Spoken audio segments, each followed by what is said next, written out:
Selamat datang di channel Domo Marbon. Jangan lupa klik subscribe dan Ya, salam saudara-saudara yang dikasihi oleh Tuhan.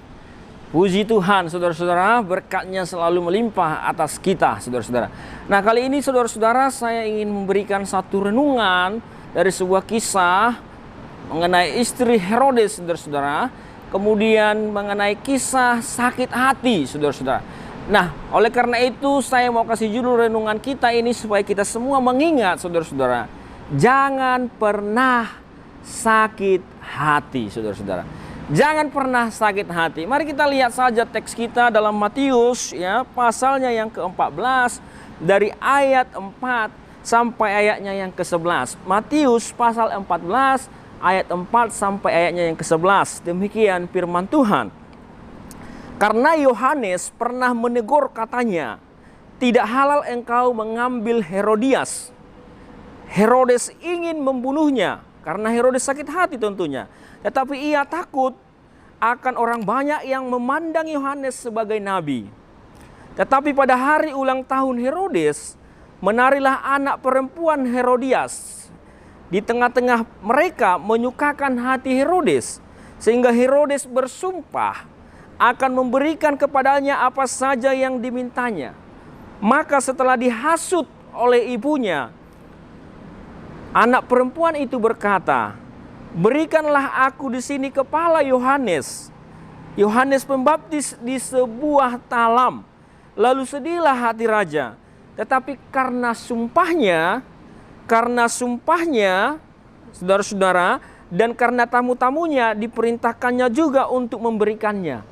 Disuruhnya memenggal kepala Yohanes di penjara. Dan kepala Yohanes itu pun dibawa orang di sebuah talam. Lalu diberikan gadis itu dan ia membawanya kepada ibunya. Nah, saudara-saudara yang terkasih, di sini Herodias, istri Herodes, itu sedang mengalami sakit hati. Dan juga Herodes, saudara-saudara. Herodes sakit hati karena apa? Karena Yohanes itu, saudara-saudara, Yohanes menegur Herodes bahwa tidak halal baginya untuk apa? Untuk mengambil Herodias menjadi istrinya, saudara-saudara. Nah, kemudian karena Herodes sakit hati, kemudian ia mau membunuh si Yohanes Pembaptis. Nah, kemudian saudara-saudara, tapi karena banyak pengikut Yohanes Pembaptis, maka Herodes takut, saudara-saudara. Tapi ketika Herodes ulang tahun, maka Herodias itu menghasut anaknya, putrinya. Ketika putrinya ini menari di depan Herodes, dia menghasut supaya apa? Supaya diberikan hadiah, yaitu hadiahnya apa? Hadiahnya kepala Yohanes Pembaptis di sebuah talam. Saudara-saudara, sakit hati itu sebelum mereka menikah, saudara-saudara. Tapi sampai anaknya, putrinya sudah besar, sakit hati tetap ada. Nah, sakit hati itu apa, saudara-saudara? Membuat pikiran tidak waras, saudara-saudara. Perhatikan, seorang ibu menghasut putrinya untuk apa? Meminta kepada raja apa yang diminta? Bukan rumah, saudara-saudara, tapi kepala seseorang. Bayangkan jika saudara adalah seorang ibu dan engkau meminta anakmu untuk apa? Untuk membunuh seseorang. Itu karena apa? Karena sakit hati. Sakit hati akan mendatangkan kebencian. Sakit hati akan mendatangkan ketidaknyamanan. Sakit hati akan mendatangkan, saudara-saudara, penyakit yang berbagai macam, saudara-saudara. Nah, saudara-saudara yang terkasih, inilah yang terjadi kepada Herodias, saudara-saudara. Bertahun-tahun lamanya dia memendam sakit hati. Kemudian ada masa dia lihat, ada kesempatan dia lihat untuk mencelakai Yohanes Pembaptis. Baru dia memanfaatkan itu. Saudara-saudara, kalau engkau sedang sakit hati, maka engkau tidak akan pernah berpikir jernih. Kalau engkau sedang sakit hati, engkau tidak akan pernah berpikir jernih dan berpikir waras, saudara-saudara. Kalau engkau sedang sakit hati, maka akan selalu timbul kebencian. Saudara-saudara, sakit hati yang dipendam oleh Herodias itu, saudara-saudara, menjadikan dia akhirnya tidak tenang, saudara-saudara. Menjadikan dia akhirnya apa? Mengajari anaknya juga untuk apa? Untuk membenci Yohanes secara otomatis. Nah, saudara-saudara, kita melihat di dalam sakit hati saudara-saudara akan timbul kepahitan saudara-saudara. Dan sakit hati saudara-saudara itu berlawanan dengan sifat Allah, berlawanan dengan kasih Allah saudara-saudara. Oleh karena itu saya mau ingatkan kita sekali lagi, jangan pernah sakit hati. Jika orang menyakiti saudara itu sama seperti jika ular menggigit saudara. Pertanyaannya adalah apakah saudara akan pergi mencari ular itu dan membalas untuk menggigit ular itu?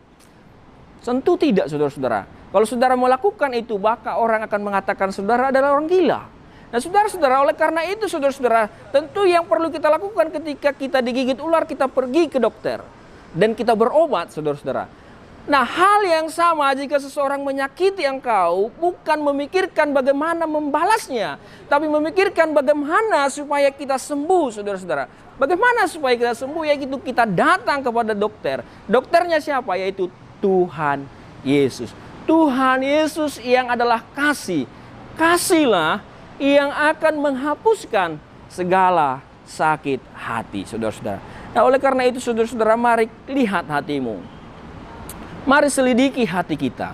Apakah engkau memiliki sakit hati? Apakah engkau memiliki kebencian? Apakah engkau memiliki kepahitan? Kalau engkau sedang ada di dalamnya, maka jangan pikirkan untuk membalas dendam saudara-saudara. Kalau engkau memikirkan balas dendam, engkau sedang dikuasai oleh kepahitan. Engkau sedang dikuasai oleh sakit hati. Tetapi datanglah kepada tabib itu. Datanglah kepada Yesus Kristus Tuhan kita saudara-saudara. Saudara-saudara, alangkah indahnya seperti apa yang ada di belakang saya saudara-saudara. Alangkah indahnya hidup di dalam Tuhan saudara-saudara. Alangkah indahnya hidup saling mengasihi daripada hidup sakit hati.